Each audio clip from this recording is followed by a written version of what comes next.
Hi everybody, I'm back. I want to do another quick video. Well, I don't know if it'll be quick, but um, let me sit down here and get situated. So I have two books I want to share with you. I have them right here. Give me 1 second. All right. So I don't know if you guys can see this. Let me get it up. Run Baby Run by Nicky Cruz. And the other book is The Cross and the Switchblade by David Wilkerson. He's a pastor. All right. Now these two books here, they're really, you got to read them both because the Nicky Cruz book, this book right here, Run Baby Run, basically he's a gang member. He did a lot of stuff before the age of 18, and he gets into a mess. So he talks about, you know, his time in the gang and what he was doing in New York City. And then he runs into Pastor David Wilkerson, who's doing some street preaching. Here's the message gets radically transformed. Nicky Cruz does, okay? And so I hope I'm not confusing you, but so David Wilkerson goes on. He has like one of the largest churches in New York City that I had the opportunity, and my family had an opportunity to go down there, and it was really cool to see that. But also he started Teen Challenge, which some of you guys may know that it's a very powerful ministry, and it deals with people with addiction and stuff of that nature. Which I'll have a story on that one coming up soon. So anyway, these two books, The Cross and the Switchblade by David Wilkerson, Pastor David Wilkerson, and Run Baby Run by Nicky Cruz. So with that being said, is going to lead into my next story. So Nicky Cruz ended up coming to Rochester to speak on like a 3-day event, and I was a new Christian at the time. I was very new in the faith, and so I had one day. I was trying to get somebody, like people, to go with me on that one day, and I couldn't find anybody. But I really wanted to go see Nicky Cruz, and he was going to be speaking at, I think at the time it was called Frontier Field. Now it's Innovative Field or something like that. So yeah, I think it's Innovative Field. So I had something happen to me as I get there. So I park my car and I'm heading to the event, and I was early. So, and a lot of people who are watching this, they may be from out of state and they're not really, they don't really understand. But near the baseball stadium, there is like um, an underpass or an overpass, whatever. Which it's basically where the inner loop is. Okay. And so if you park your cars around the stadium, you would know that it's kind of funky how they have these one-way streets where cars come zooming by. Well, at the time I parked my car and I was just so tunnel vision of just getting in that I wasn't really paying attention to my surroundings, and I seen a couple of this cross the street, and so I just followed them. And this car comes flying right by me, and literally I felt like someone put their hand over my chest and just stopped me dead in my tracks, and it whizzed right by my nose. And I, to this day, I still can't believe I didn't get hit by that car and just die. I mean, they were moving pretty quick, 50 miles an hour. It was so unbelievable that the people that were around me, they stopped and they said, how did you not get hit by that car? Like, how did you had like an angel or somebody? And I was like, I was I was actually kind of lost for words. Sorry if my hand is, I'm like holding my phone up with my hand. I'm trying to balance it, and I got to get one of those sticks or something. Eventually I'll get it, better camera. So I'm going to the stadium, and I get there early. Now get this. It was general admission. You can sit anywhere you want. And there's like 10,000 seats there. So I just happened to just pick a section and just go down the row, go down to a seat. And I'm sitting down and I'm just going through some of the paperwork, that some of the flyers I think they handed out. And I'm reading it. And I hear this voice that's right in the next row, right in front of me. And I'm going, man, that voice sounds so familiar. And you guys, wouldn't you know, it's my sergeant. It's in the Army. I'm like, are you kidding me? So he turns around, we look at each other, and he looks at me and he goes, Palermo? Are you kidding me? Like, what are you doing here? He says. And I go, what are you doing here, you know? And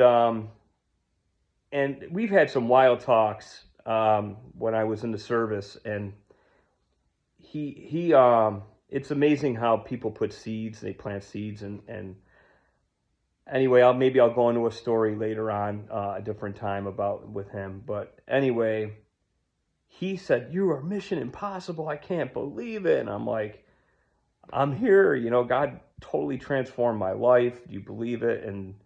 And so he was so thankful, and we started talking, and I go, "How are the guys doing?" And he's like talking to me about the guys, and one of the guys he mentioned, it was another sergeant. He said he's actually at St. Mary's Hospital right now as we speak, and he's fighting for his life, and it doesn't look good.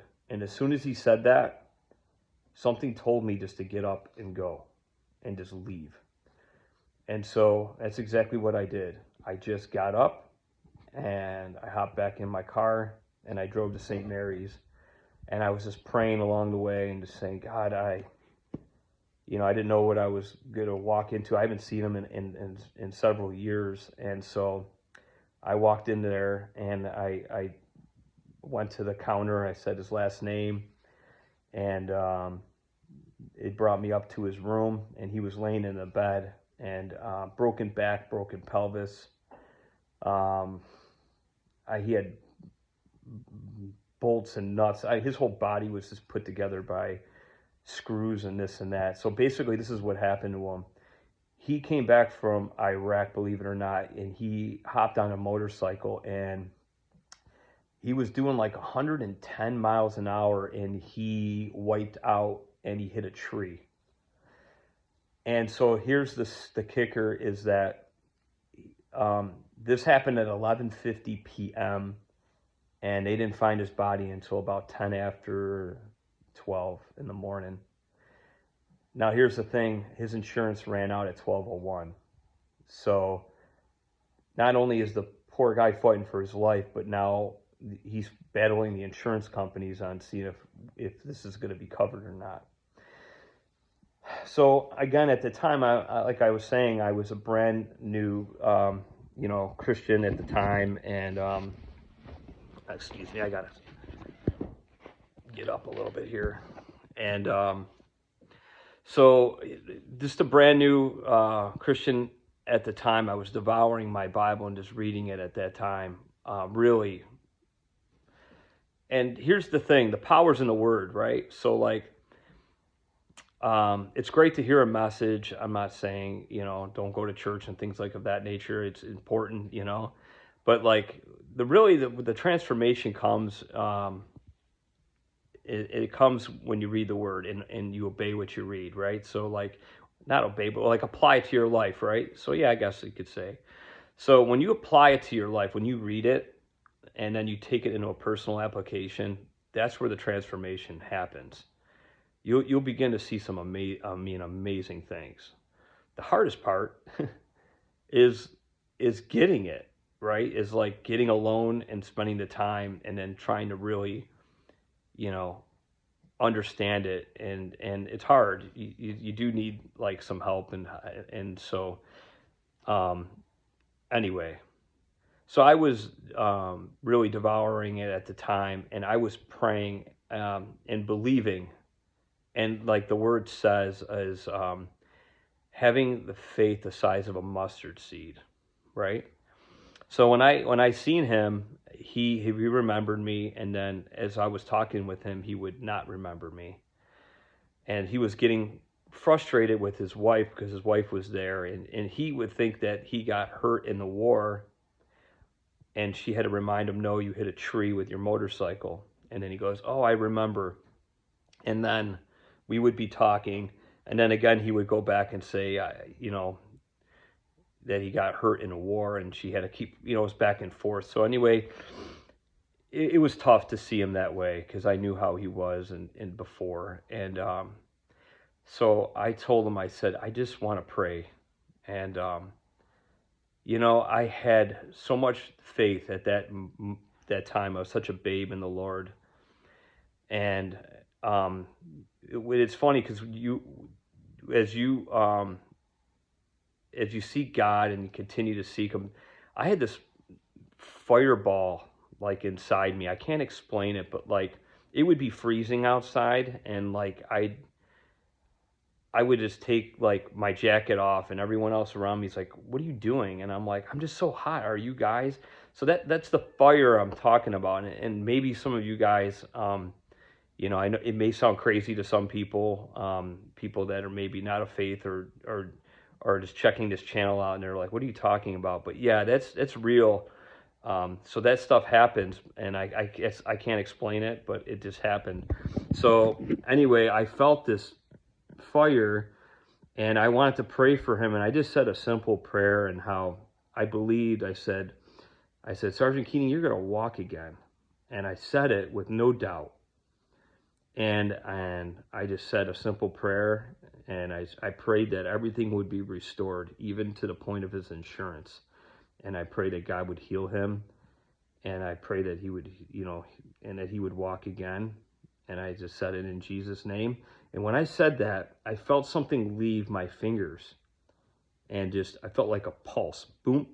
And it was like, as soon as I felt that pulse, it was weird, but I knew something was going to happen. I didn't know the time frame. I didn't know because, I just knew something was going to happen. And so a year goes by, okay? And I was actually at work at lunchtime, and I was sharing faith with a coworker at the time, and we stopped in for lunch. And I'm telling the story, again, you can't make this stuff up. I'm on the corner. I was at Pontillo's Pizza on the corner of 31 and 259 in Spencerport, and that's where I was working around there at that time. So we stopped in. I think we grabbed a slice, and we were talking, and I'm sharing faith with him and how, God, He uses people, right? He could use people, and how it says in Corinthians, I think it's in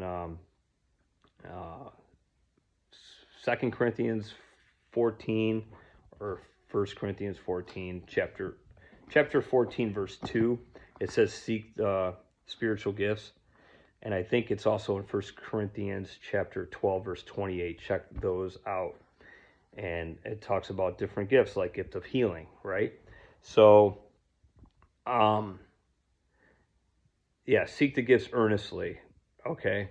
And so as I'm telling him this, and I'm telling him the story and how I believe, I literally said this out of my mouth. I was telling the story about Sergeant Keating and how I believe that someday that he will walk, and that everything will be restored. And as I'm telling him this story, we're getting ready to leave.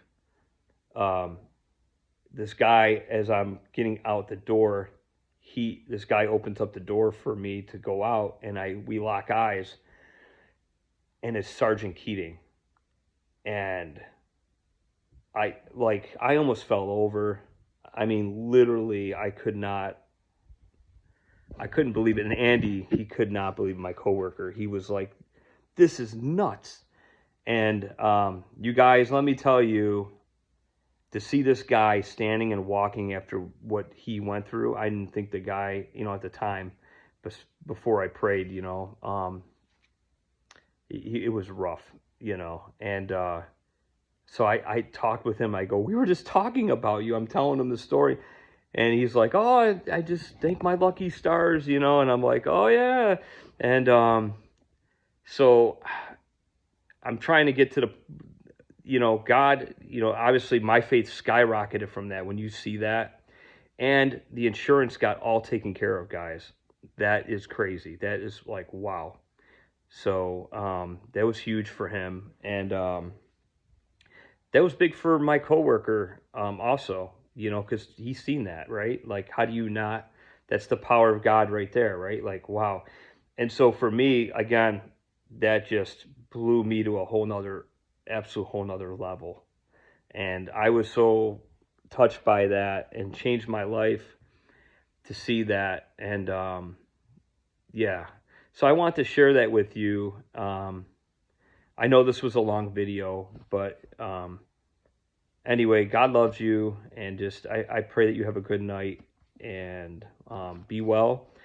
And maybe I'll do another video soon. But many blessings to you and your family, and I hope you guys stay safe. Healthy is a big thing, and so yeah. Good night to everyone.